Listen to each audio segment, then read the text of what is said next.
Peuple de Dieu, bien-aimés dans le Seigneur, Shalom.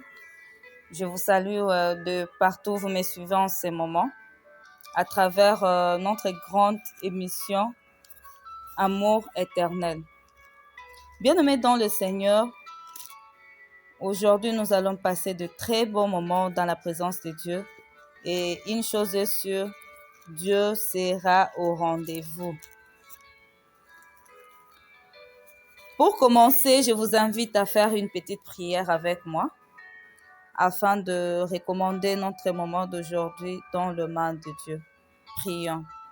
Père Céleste, nous te disons merci d'abord pour le souffle de vie. Nous te disons aussi merci pour ta bonté que tu ne cesses de renouveler dans nos vies chaque matin. Je m'en vais recommander ces moments dans tes saintes mains. Bénis-nous à travers ces moments et fais en sorte que tout ce qui sortira de ma bouche puisse produire de fruits dans la vie de mes frères et sœurs qui m'écoutent en ces moments. Je t'ai ainsi prié au nom puissant de Jésus-Christ. Amen. Amen, amen. Peuple de Dieu, sans plus tarder, je vous invite à ouvrir nos Bibles dans le livre de Genèse 12 et nous lirons juste les 3 premiers versets. Je lis au nom du Seigneur. L'Éternel dit à Abraham, « Va-t'en de ton pays, de ta partie et de la maison de ton père, dans le pays que je te montre, de la maison de ton père, dans le pays que je te montrerai. Je ferai de toi une grande nation et je te bénirai, je rendrai ton nom grand et tu seras une source de bénédiction. Je bénirai ceux qui te béniront et je maudirai ceux qui te maudiront. Et toutes les familles de la terre seront bénies en toi. » Wow. Amen, amen. Peuple de Dieu, sans plus tarder, je vous donne le thème qui fera l'objet de notre exhortation d'aujourd'hui. Le thème s'intitule La bénédiction et ses conditions.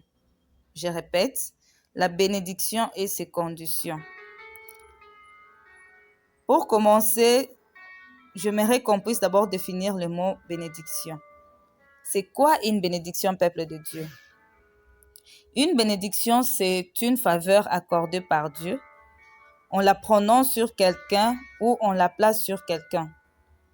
C'est aussi une capacité de Dieu. C'est aussi une capacité que Dieu donne à quelqu'un pour pouvoir accomplir une chose. Peuple de Dieu, en lisant tout le livre de Genèse, on constate que ça n'a pas été facile pour Abraham malgré le fait que Dieu le bénit.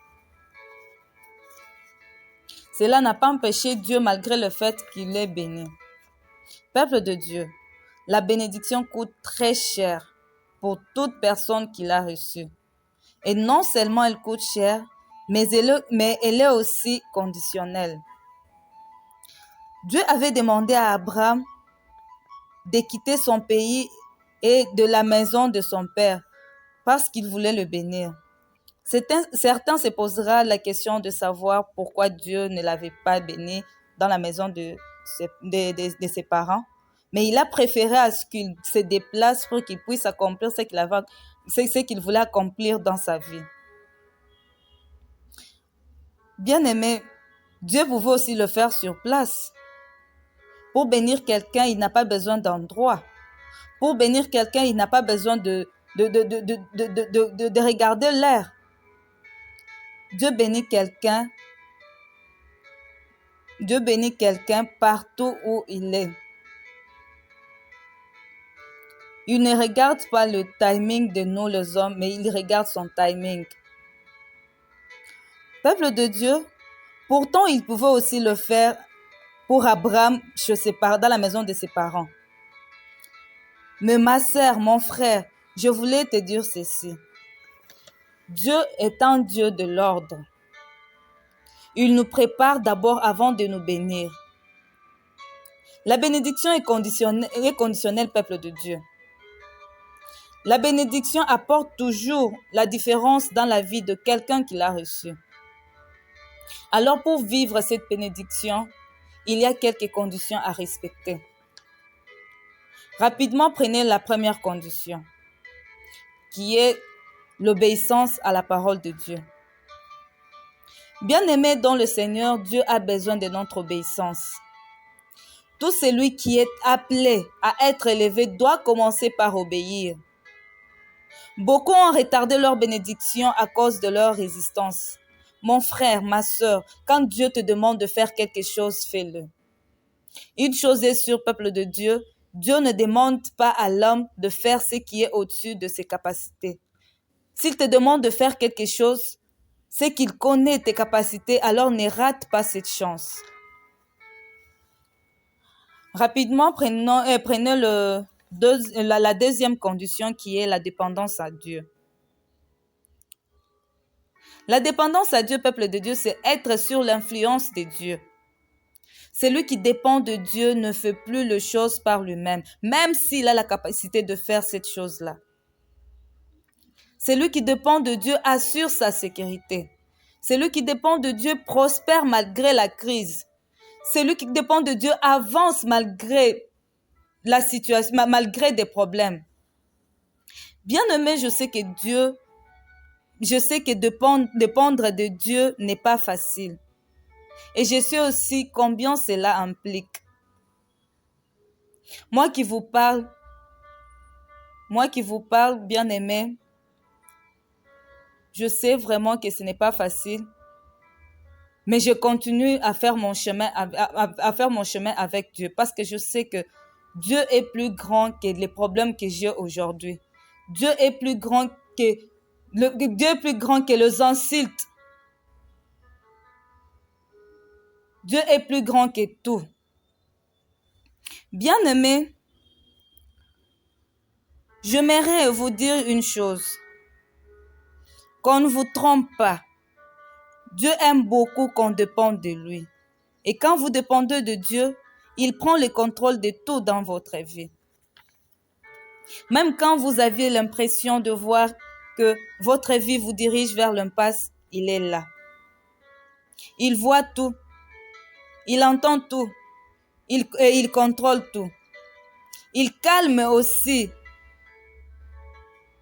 Il calme aussi, même si le maire se déchaîne, il est là, il le calme.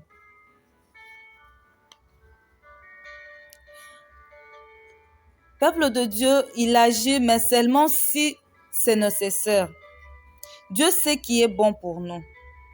Il ne peut pas vous élever sans pour autant vous former. Dieu nous met à l'épreuve juste pour voir si nous comptons vraiment sur lui.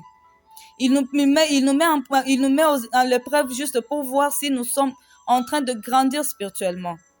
Je ne sais pas par quoi vous êtes en train de passer en ce moment, peuple de Dieu, mais je voulais vous dire une chose. Dieu ne change pas, mais les situations changent. Dieu ne change pas, mais les situations changent. Laissez-les prendre le contrôle de vos vies et vous vivrez vraiment une vie glorieuse. J'aimerais encore ajouter ceci.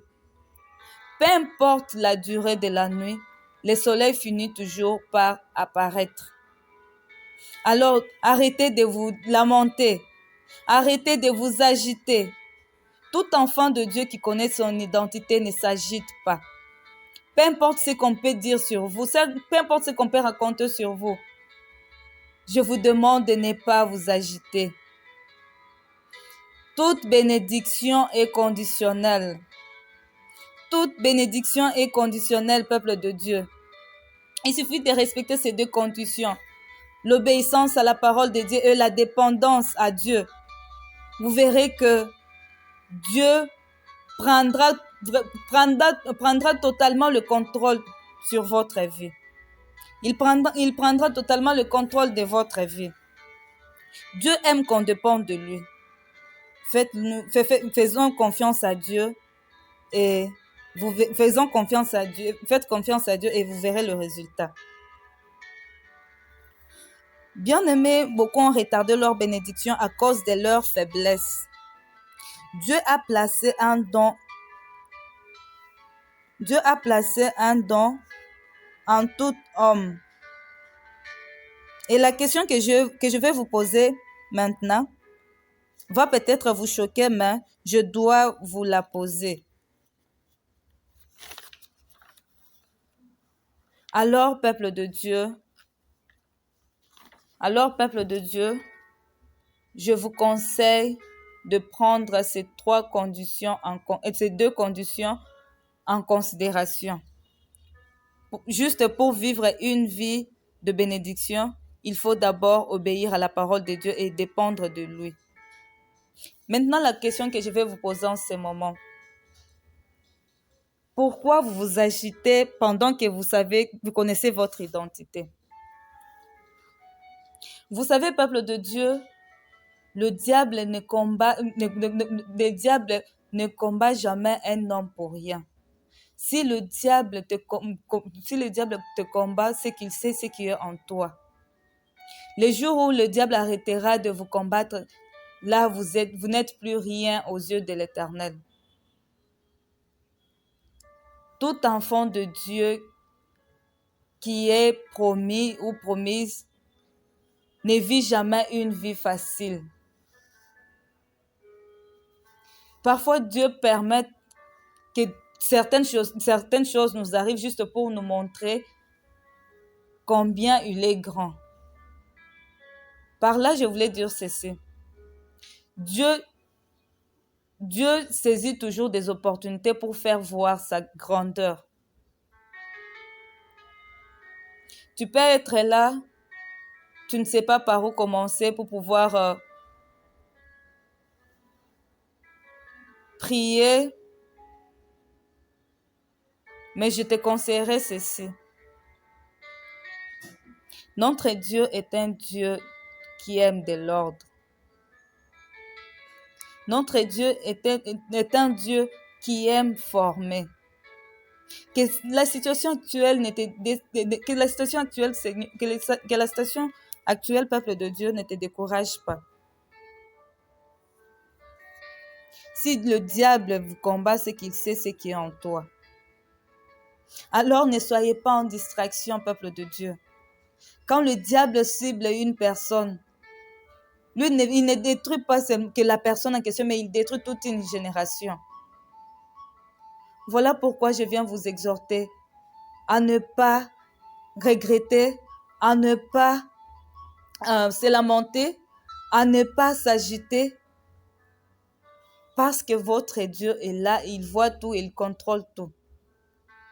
C'est quand vous vous sentez seul, c'est au moment où vous vous sentez seul que Dieu vous montre que vous n'êtes pas seul, il est à tes côtés. Notre Dieu est un Dieu fidèle, un Dieu qui ne dort pas, un Dieu qui ne blâme pas, un Dieu de justice et un Dieu de bonté. Faites-lui confiance, peuple de Dieu, et vous ne serez pas déçus. Pour finir, j'aimerais qu'on fasse cette petite prière en lisant les deux derniers